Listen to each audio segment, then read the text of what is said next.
नमस्कार। आज हम लोग जो 5 स्टेटों में इलेक्शन ख़त्म हुए हैं, उनकी समीक्षा करेंगे और डिस्कशन करेंगे कि इन पाँचों स्टेटों में जो इलेक्शन हुए हैं, इसके रिज़ल्ट्स की क्या इम्प्लीकेशन है और आने वाले समय में इन रिज़ल्ट से आम पब्लिक को, जनता को और देश को क्या फ़ायदा या नुकसान पहुंचने वाला है। उत्तर प्रदेश का इलेक्शन जो है, वो देश के इलेक्शन का सेमीफ़ाइनल माना जाता है कि उत्तर प्रदेश में जिसकी सरकार बनती है और सेंटर में ज़्यादातर उन्हीं की सरकार रहती है। तो बीजेपी की सरकार सेंटर में थी और डबल इंजन की सरकार दोबारा से उत्तर प्रदेश में योगी आदित्यनाथ जी की बनी। इसमें योगी आदित्यनाथ जी को बहुत बधाई है क्योंकि वो पहले चीफ मिनिस्टर हैं नरेंद्र तिवारी के बाद जो दूसरी बार सीएम बने हैं, और कंसेक्यूटिव सीएम बनने वाले तो पहले ही चीफ मिनिस्टर हैं।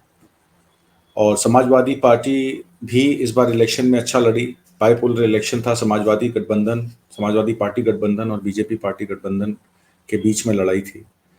बीएसपी कहीं ना कहीं कॉम्प्रोमाइज दिखी, इलेक्शन में नहीं थी। कांग्रेस भी लड़की हूँ लड़ सकती हूँ के नारे से इलेक्शन का उन्होंने आगाज तो किया, पर कहीं ना कहीं इलेक्शन में वो पंजाब, गोवा, मणिपुर, उत्तर प्रदेश, उत्तराखंड में कहीं गुम सी हो गई। उत्तर प्रदेश में उसका इफेक्ट ज़्यादा नहीं हो पाया। और आम आदमी पार्टी की परफॉर्मेंस बहुत अच्छी रही। पंजाब में 92 सीटें लेकर उन्होंने सरकार बनाई। पंजाब में अकाली दल के जो चीफ मिनिस्टर सुखबीर सिंह बादल रहे, उनके फादर प्रकाश सिंह बादल जो 9 बार एमएलए रहे, लांबी से कभी इलेक्शन नहीं हारे, 96 साल की उम्र में उन्हें भी हार का सामना करना पड़ा। मनप्रीत सिंह बादल जो कांग्रेस में फाइनेंस मिनिस्टर रहे, वो भी हार का सामना करना पड़ा। नवजोत सिद्धू जो कांग्रेस के प्रधान रहे, इस इलेक्शन से पहले प्रधान बनाए गए थे पंजाब के, वो भी हार का सामना करना पड़ा। मनजिंदर सिंह जो आपके को भी हार का सामना करना पड़ा। तो जनता ने ये दिखा दिया कि जो लोग काम करेंगे, जनता के हित में काम करेंगे, वोट उन्हीं को मिलेगा। और जो लोग जो हैं इलेक्शन की, वोट पॉलिटिक्स की या सिर्फ फैमिली पॉलिटिक्स की बात करेंगे, तो उसमें जनता उनको नकार देगी। ये बात कहीं निकल के सामने आती है। अब हम इलेक्शन का विश्लेषण करेंगे कि किस तरीके से कहाँ सीटों पे क्या क्या इलेक्शन हुआ। तो पहली स्लाइड आप गोवा की देखिए। गोवा के इलेक्शन में बीजेपी 40 में से 21 की इनको मेजोरिटी के लिए चाहिए थी। 20 सीटें बीजेपी को गई हैं, उनकी 7 सीटों का गेन है। इंडियन नेशनल कांग्रेस 11 सीटें जीती है, 6 सीटों का लॉस है। आम आदमी पार्टी ने इस बार पहली बार परफॉर्मेंस किया गोवा में। पिछली बार इलेक्शन लड़ी थी, पर इस बार खाता खुला, उनका 2 सीटों पे लड़ी है, 2 का गेन है। और बाकी महाराष्ट्र गोवंतक पार्टी जो है, उसकी 2 सीटें हैं। गोवा फॉरवर्ड ब्लॉक की 1 सीट है और 4 अन्य हैं। तो ये गोवा का रिजल्ट रहा। बीजेपी की 1 एमएलए की उनको जरूरत है। मुझे लगता है उनकी 3 इंडिपेंडेंट से बात चल रही है, तो उनकी सरकार वहां पे लगभग बनना तय है। उसके बाद हम मणिपुर का देख लेते हैं। दूसरी स्लाइड चलाइए। मणिपुर के इलेक्शन में 60 सीटों पे इलेक्शन था, 31 सीटें मेजोरिटी के लिए चाहिए थी। बीजेपी क्लियर मेजोरिटी में 32 सीटों के साथ जीती है। 11 सीटों का उसको फायदा हुआ है और कांग्रेस उसमें 5 सीटों पर है। और मणिपुर में जो एनपीईपी पार्टी है, उसकी 7 सीटें हैं और एनपीएफ जो है उसकी 5 सीटें हैं। एआईटीसी की जो तृणमूल कांग्रेस की कोई सीट नहीं आई है और एलजेपी की कोई सीट नहीं आई है। तो मणिपुर में कुल मिलाकर बीजेपी की सरकार जो है वो बनना तय है। और वहाँ भी जो बीरेंद्र सिंह इनके जो सीएम हैं वहाँ पे, उनकी परफॉर्मेंस बहुत अच्छी गई है, जिस वजह से मुझे लगता है कि अब दोबारा वो सीएम बन जाएंगे, ऐसा मेरा मानना है। ये नेशनल पीपल्स पार्टी की 7 सीटें हैं और नागा पीपल फ्रंट की 5 सीटें हैं। और जेडीयू, इसमें जो बिहार की पार्टी जेडीयू है, वो अदर पार्टीज में 6 सीटें लेकर आई है। तो ये मणिपुर का रिजल्ट है। उसके बाद हम स्लाइड 3 देख लेते हैं। स्लाइड 3 में पंजाब का रिजल्ट है, एक तरफा रिजल्ट है। आम आदमी पार्टी की 92 सीटें हैं, इंडियन नेशनल कांग्रेस की 18 सीटें हैं। आम आदमी पार्टी को 72 सीटों पे गेन हुआ है, मतलब कि पिछली बार अगर उनकी 20 थी तो इस बार 92, 70 सीटों का गेन, 72 सीटों का गेन मिला है। इंडियन नेशनल कांग्रेस की 18 सीटें हैं, 59 सीटों का, 60 सीटों का नुकसान है। शिरोमणि अकाली दल की 3 सीटें हैं, 12 सीटों का नुकसान है। बीजेपी की 2 सीटों हैं, 1 सीट का नुकसान है। और अदर्स में रिजल्ट है। उसके बाद हम उत्तर प्रदेश की रिजल्ट देख लेते हैं। उत्तर प्रदेश में 403 सीटें थी, 202 सीटें मेजॉरिटी की थी, चीजें चाहिए थी। बीजेपी की 255 है, अपने दम पे बीजेपी ने 255 सीटें जीती हैं। समाजवादी पार्टी की 111 सीटें हैं, 64 सीटों का फायदा है। बीजेपी को पिछले इलेक्शन के मुकाबले इस इलेक्शन में 57 सीटों का नुकसान है।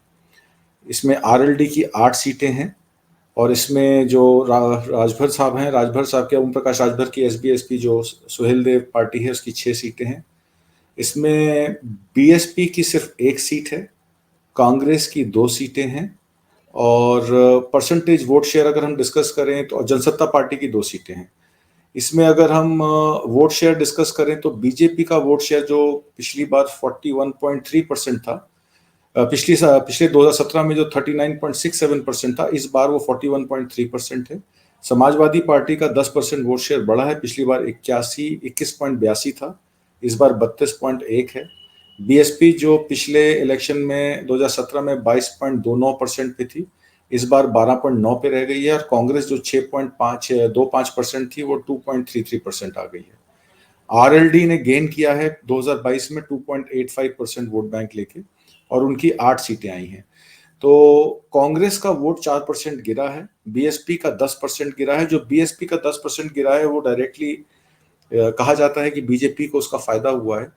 किसान आंदोलन के चलते और कोरोना महामारी के चलते, अनएम्प्लॉयमेंट के चलते और विकास के चलते जो प्रोमिसेस बीजेपी ने किए थे और वो जो पूरे नहीं हुए, उसकी वजह से बीजेपी को कहीं डर था कि वो इलेक्शन हार जाएगी। तो बीएसपी का जो 10% वोट शेयर ट्रांसफर हुआ बीजेपी को, कि बीएसपी इस मैदान में लड़ाई में थी नहीं, और ये इलेक्शन सिर्फ 2 पार्टियों के बीच में हुआ, सपा गठबंधन और बीजेपी। उसका फायदा इमीडिएटली बीजेपी को मिला। मुस्लिम यादव वोट बैंक जो सपा का था वो सपा के खेमे में रहा। करीब 80 से 85% वोट जो मुस्लिम वोट था वो सपा को मिला। अपना 9% वोट उनका जो यादव वोट था उसमें कुछ ही वोट ट्रांसफर बीजेपी को हुआ, ज्यादातर वोट जो है वो सपा को मिला। और उसके अलावा जो पिछड़े दलित वोट जो थे, नॉन जाटव दलित वोट जो थे, जाटव वोट तो बीएसपी को मिला ही है 12%, उसके अलावा नॉन जाटव जो दलित वोट था और नॉन यादव कुर्मी वोट था 9% के अलावा, जो टोटल बैठता है 22-23%, वो वोट कहीं बीजेपी को उसका परसेंटेज शेयर ज्यादा मिला, और जिसकी वजह से उनका वोट शेयर 10% जो है वो ज्यादा रहा बीजेपी से, अपना समाजवादी पार्टी से, जिसकी वजह से बीजेपी ये इलेक्शन जीती है। तो इसमें कई चीजें हैं। समाजवादी पार्टी 2017 के इलेक्शन में 59 या 59 सीटों पे मेरे हिसाब से थी, तो फॉर्मिडेबल अपोजिशन नहीं थी, इसलिए इस बार उनके पास 111 एमएलए अपने हैं, प्लस उनकी जो सहयोगी दल हैं 6 एमएलए एसबीएसपी के हैं। तो इस बार 125-126 अपने सहयोगी दलों के साथ मिला के जो उनकी सीटें हैं उसके साथ फॉर्मिडेबल पोजीशन में है ऑपोजिशन की। तो विधानसभा में अखिलेश यादव के नेतृत्व में हमें ज्यादा ऑपोजिशन देखने को मिल सकती है, मुद्दों पे अपनी लड़ाई लड़ सकती है, तैयारी कर सकती है। 2024 का इलेक्शन को ज्यादा दूर नहीं है, 2 साल दूर है, उसकी तैयारी कर सकती है। तो समाजवादी पार्टी एक फॉर्मिडेबल ऑपोजिशन के रूप में बीजेपी के खिलाफ निकली है। उनका वोट शेयर भी बढ़ा है 10%, और सीटें भी उनकी 2.5 गुना बढ़ी हैं। तो मेरा मानना यह है कि अच्छी लड़ाई जो है वो समाजवादी पार्टी या विधानसभा में अपोजिशन की भूमिका अदा कर सकती है और मुद्दों की राजनीति खेल सकती है। ये वैचारिक लड़ाई है जो जमीन पर दिखनी चाहिए। समाजवादी पार्टी पिछले 4 महीनों में काफी सजग रही। इलेक्शन से 2 महीना 3 महीना पहले उन्होंने प्रेस कॉन्फ्रेंसेस शुरू की, अलायंसेस किए, स्वामी प्रसाद मौर्य के साथ अलायंस किया, दारा सिंह चौहान के साथ किया। स्वामी प्रसाद मौर्य तो अपनी सीट हार गए और दारा सिंह चौहान अपनी सीट जीते, ओम प्रकाश राजभर 6 सीटें लेके आए। तो मेरा मानना यह है कि अब अखिलेश यादव को अपने नेतृत्व में उत्तर प्रदेश में विधानसभा में बैठ के ऑपोजिशन के लीडर के रूप में आगे बढ़ना चाहिए, और देश की राजनीति को भी मार्ग दिशा दिखाने के लिए उत्तर प्रदेश विधानसभा से ही उनको अपना जो है वो कार्यभार संभालना चाहिए, ऐसा मेरा मानना है। किसानों की लड़ाई जो रही, जो ऑल इंडिया लेवल पे पंजाब से शुरू हुई, हरियाणा होते हुए, दिल्ली होते हुए उत्तर प्रदेश तक वो पहुंची। उसमें आपने देखा किस तरीके से तीनों कृषि काले कानून जो है सरकार ने वापस लिए, जब किसानों का प्रेशर पड़ा और किसानों ने अपनी मॉक पार्लियामेंट लगा के और अपनी बात को रखा। वहां पे पार्लियामेंट, जो असली पार्लियामेंट के लोग भी आके उनके सपोर्ट में, समर्थन में रहे, तो कहीं ना कहीं दबाव बना, सरकार झुकी और 3 काले कानून वापस लिए। पर लखीमपुर का जो कांड हुआ, जिसमें अजय मिश्रा टैनी के बेटे ने अपनी गाड़ी चला के 6 किसानों को रौंद डाला, उनमें 4 किसानों की मौत हो गई और एक मीडिया कर्मी भी थे। तो इस मुद्दे पर अभी फैसला होना बाकी है। सुप्रीम कोर्ट की एसआईटी जो है इस पे काम कर रही है, और लखीमपुर में कल एक खबर भी आई कि एक विटनेस या एक विक्टिम की फैमिली मेंबर को कहीं लाठी वाठी पड़ी, कोई पर्सनल लड़ाई की वजह से। उस पर एक एफआईआर भी दर्ज हुई है। इस तरीके से लोगों को प्रताड़ित नहीं करना चाहिए। लखीमपुर की पुलिस ने उस पर तुरंत एक्शन लेके एफआईआर भी रजिस्टर की है। तो मेरा मानना है कि ये हेट क्राइम्स नहीं होने चाहिए, और इन हेट क्राइम्स की वजह से माहौल देश का खराब होता है। हमें देश का माहौल खराब नहीं करना है, देश को बचाना है, देश को सजग करना है। तो इन बातों पे हम लोगों को ध्यान रखना पड़ेगा। इंस्टीट्यूशनल डेमोक्रेसी, हमारा लोकतंत्र जो है वो बहुत मजबूत है, और सबको अपनी बात कहने का हक है, रिप्रेजेंटेशन है। तो 34 एमएलए हमारे मुस्लिम समाज से भी जीत के आए हैं।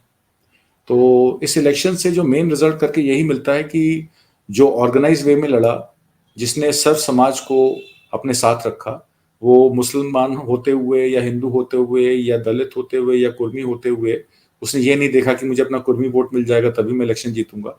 वो दूसरे खेमे में भी गया, दूसरी जात के लोगों के पास भी गया, सबसे उसने वोट मांगे। और जो वहां पे लोकल, जो मजबूत था, जो वहां पे काम कर रहा था और जिसकी वहां पोजीशन स्ट्रांग थी, उसी को वोट मिला है। तो ऐसा कह देना कि अगर 34 मुस्लिम कैंडिडेट जीते हैं तो उनको किसी दूसरे समुदाय के लोगों ने वोट नहीं दिया होगा, तो ये बात गलत होगी। अब जैसे मुख्तार अंसारी के बेटे इलेक्शन जीते हैं, वहां तो गाजीपुर में मात्र 10% मुस्लिम वोट है, पर क्योंकि अब्बास अंसारी और उनके वो गाजीपुर में दूसरे जो उनके रिश्तेदार हैं, वो दोनों एमएलए सीटें उनकी निकली हैं, तो ये मानना पड़ेगा कि उनका प्रभाव उस क्षेत्र में है, तभी उनको वोट मिलते हैं। मुरादाबाद में देखें तो मुरादाबाद में भी एक सीट छोड़कर, सदर की सीट छोड़कर सारी सीटें जो हैं वो सपा गठबंधन के पास गईं। मुजफ्फरनगर शामली में भी, मुजफ्फरनगर में खतौली की सीट छोड़कर बाकी 5 सीटें जो हैं वो सपा और औलद गठबंधन के पास गईं। आरएलडी लगभग 8 सीटें जीती है इस इलेक्शन में, और 2 सीटों पर बागपत में और 1 सीट पर बरकरार मुकाबला रहा। बागपत की सीट तो मेरे ख्याल से 117 वोटों से उनकी रही, 1 सीट उनकी, और 1 सीट करीब 500 के अंदर रही। तो ऐसी करीब 66 सीटें हैं। आरएलडी की करीब 10 और सपा की करीब 55 सीटें हैं, जिसमें वोट परसेंटेज मार्जिन 1000 वोट से नीचे था। तो बहुत क्लोज कॉन्टेस्ट रहा। और अगर इन 66 सीटों पे 1000 वोट के मार्जिन से अगर मान लीजिए सपा जीत जाती तो 202 का आंकड़ा पार कर लेती। तो ये इलेक्शन है, इलेक्शन में लोकतंत्र है, प्रजातंत्र है। कभी वोट किसी को ज्यादा मिलते हैं, कभी कम मिलते हैं। आरएलडी जो थी वो छपरौली, थाना भवन, शामली, सिवाल खास, पुरकाजी, बुढ़ाना, सादाबाद और मीरापुर, यहाँ पे वो इलेक्शन जीती है। पंजाब की बात कर लें तो पंजाब में आम आदमी पार्टी, भगवंत सिंह मान ने एक बहुत अच्छा इलेक्शन लड़ा। पंजाब के लोगों ने शिरोमणि अकाली दल और कांग्रेस दोनों को नकार दिया, दोनों की पॉलिसीज को नकार के उन्होंने एक नई पार्टी को वहां पे चांस दिया है अगले 5 साल सरकार चलाने का। दिल्ली में तो सरकार चलाना शायद केजरीवाल साहब के लिए आसान था, क्योंकि दिल्ली में एक तो लिमिटेड स्टेट पावर्स हैं, दूसरी बात है बहुत ज़्यादा टैक्स का पैसा। दिल्ली क्योंकि यूनियन टेरिटरी है और बहुत सारा डेवलपमेंट यहाँ पे है, तो यहाँ बहुत सारा कॉर्पोरेट टैक्स का पैसा भी आता है। तो दिल्ली कभी भी, दिल्ली की सरकार के पास बजट बड़ा खुला होता है और फिस्कल डेफिसिट उनका कम है। इनफैक्ट दिल्ली सरप्लस में रहता है। तो यहाँ तो वो स्कीम्स लागू करा पाए। पंजाब जो कि एक कर्जे के दौर से गुजर रहा है, 3 लाख करोड़ का करीब कर्जा माना जाता है, और स्टेट की टैक्स कलेक्शन भी सेंटर से जो जीएसटी कलेक्शन आती है उसी के शेयर से सरकार चलती है स्टेट की। तो सरकार जो है केजरीवाल जी की सेंटर के साथ कैसे तालमेल बना के सरकार चलाती है, फिस्कल डेफिसिट को कैसे कंट्रोल करती है, और जो 300 यूनिट बिजली और बाकी जो उन्होंने वादे किए हैं कि वो करेंगे वहाँ की जनता के लिए, तो एक ये बहुत बड़ा एक चीज़ देखने वाली होगी। सिमरनजीत सिंह मान अपनी सीट रामगढ़ से 29% 29.63% वोट लेके हार गए। तो सिमरनजीत सिंह मान का टोटल वोट शेयर जो है वो 20% से नीचे रहा है सारी बाकी कॉन्स्टिट्यूंसीज पे भी। तो उनको एक भी सिमरनजीत सिंह मान अकाली दल को कोई सीट नहीं मिली। अमरिंदर सिंह पटियाला से 27.28% वोट लेके वो भी हार गए। तो अमरिंदर सिंह भी पार्टी जब उन्होंने बीजेपी के साथ तालमेल बना के इलेक्शन लड़े तो शायद वो सोच रहे होंगे कि पटियाला से वो जीतेंगे, क्योंकि पटियाला के वो महाराजा भी हैं, उनको भी नकार दिया गया। और नवजोत सिंह सिद्धू जो कांग्रेस पार्टी के मनोनीत हुए थे प्रेसिडेंट अध्यक्ष पीसीसी के, उनको भी हार का सामना करना पड़ा। मजीठिया साहब भी उनके साथ हार गए। और वहाँ पे आम आदमी पार्टी की एक जो लेडी कैंडिडेट थी जसजोत कौर, नाम मुझे उनका सही से याद नहीं है, वो इलेक्शन जो है वो डार्क हॉर्स निकली और वो इलेक्शन जीत गई। और कई सीटों पे उलटफेर हुआ। कहीं ना कहीं ये जो अमरिंदर सिंह को लास्ट 6 महीने में रिजाइन करवा के और जिस तरीके से खींचातान हुई और चन्नी को वहाँ सीएम बनाया गया ये कह के कि अब दलित फेस हैं और 32-33% वहाँ दलित वोट है, वो दलित वोट लेके जो है तख्ता पलट हो जाएगा और चरणजीत सिंह चन्नी जो है दलित वोट खींच लेंगे और कांग्रेस फिर से पावर में आ जाएगी। तो ऐसा कुछ हुआ नहीं। चरणजीत सिंह चन्नी खुद ही अपनी दोनों सीटें हार गए। तो एक बहुत बड़ा धक्का जो है कांग्रेस पार्टी को पंजाब में लगा। गोवा में भी उम्मीद यही थी 17-18 सीटें कांग्रेस की आएंगी। इनफैक्ट वो तो डिफेक्शंस को लेकर परेशान थे सबसे अपना वो उन्होंने ओथ दिलवाई कि जब कोई जीतेगा तो पार्टी छोड़ के नहीं जाएगा, पर वो इलेक्शन ही उलट हो गया। उसमें गोवा में भी बीजेपी की मेजोरिटी आ गई, मणिपुर में भी मेजोरिटी बीजेपी की आई है, उत्तराखंड में भी 47 सीटें लेकर जो है बीजेपी इलेक्शन जीती है और काफ़ी अच्छा इलेक्शन लड़ी बाकी स्टेटों में भी। तो कोई बात नहीं, वैचारिक ज़मीनी लड़ाई है। हम लोग किसान आंदोलन में मजदूरों के लिए, लोकतंत्र को बचाने के लिए अपनी लड़ाई जारी रखेंगे। इलेक्शन एक मैनिफेस्टेशन होता है कि पब्लिक क्या चाहती है। तो पब्लिक अगर बीजेपी से खुश है, लाभार्थी वर्ग जो साइलेंट वोटर है वो बीजेपी से खुश है और बीजेपी की पॉलिसीज को अगले 5 साल और देखना चाहता है और डबल इंजन की सरकार से उनको पूरी उम्मीदें हैं, तो उस उम्मीद का सम्मान करना चाहिए। और हम लोगों को अपने मुद्दे जो हैं, चाहे वो एम्प्लॉयमेंट का मुद्दा हो, चाहे वो डेवलपमेंट का मुद्दा हो, चाहे वो एजुकेशन का मुद्दा हो, हेल्थ का मुद्दा हो, या वो कोई भी एक मनी पावर को लेकर कि पावर के जरिए जोर जबरदस्ती किसी पे ना हो और पैसे के पावर को लेकर और किसी के ऊपर जबरदस्ती उन पे ना थोपा जाए। तो इन बातों का ख्याल रखना है। और लोकतंत्र को बचाने के लिए हम लोग सवाल पहले भी पूछते रहे। बीजेपी की सरकार जब थी तब भी हमने सवाल पूछे और अब समाजवादी पार्टी की ऑपोजिशन में एक अच्छी पैठ है, तो अब समाजवादी पार्टी भी हम देखेंगे कि किस तरीके से सवाल पूछती है विधानसभा में, उनसे उन पे क्या प्रेशर डालती है। और हम लोग तो सवाल पूछते ही रहेंगे, चाहे वो किसी की भी सरकार हो। आम आदमी पार्टी की सरकार पंजाब में आई है तो हम उनको क्लोजली वॉच करेंगे, हम उनको भी देखेंगे कि वो अब क्या करते हैं। इस फिस्कल डेफिसिट से इस प्रदेश को, पंजाब के प्रदेश को, जो पंजाब की समस्याएं हैं, किसानों की समस्या है, एमएसपी को लेकर एक आंदोलन, जो देशव्यापी आंदोलन लड़ा जाना है, अभी उस पर उसकी भूमिका तय हो रही है। 14 तारीख को एसकेएम ने एक मीटिंग रखी है दिल्ली में, उसके बाद 22 तारीख को ऑल इंडिया किसान संघर्ष समिति, वीएम सिंह और राजगोपालन की एक उनकी भी एक मीटिंग है 22-23 को।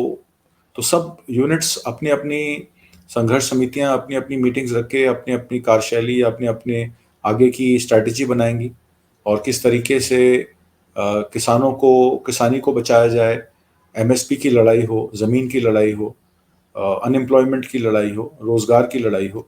इन सब लड़ाई में हम लोग सब जो हैं वो अपनी कंटिन्यू रखेंगे और अपने दर्शकों से हम यही उम्मीद रखेंगे कि आप हम लोगों को सुनते रहेंगे और हमारी बात को आप ध्यान से सुनेंगे, उस पे अपना विचार विमर्श भी रखेंगे, अपने कमेंट्स भी देंगे और शेयर भी करेंगे। अगर कोई थॉट प्रोसेस आपकी अपनी है जो आप हमसे शेयर करना चाहें, आप कमेंट बॉक्स में लिखकर वो हमें ज़रूर भेजें। और कोई भी चीज़ आप हमसे डिस्कस करना चाहें, पूछना चाहें, सवाल पूछना चाहें या कोई बात कहना चाहें या कोई बात हमारी आपको सही नहीं लगी उसके बारे में आप कुछ कमेंट करना चाहें तो आप ज़रूर करें। हम आपके साथ जुड़े हुए हैं और जुड़े रहेंगे। अगले शुक्रवार तक के लिए नमस्कार। हम आपसे फिर मिलेंगे।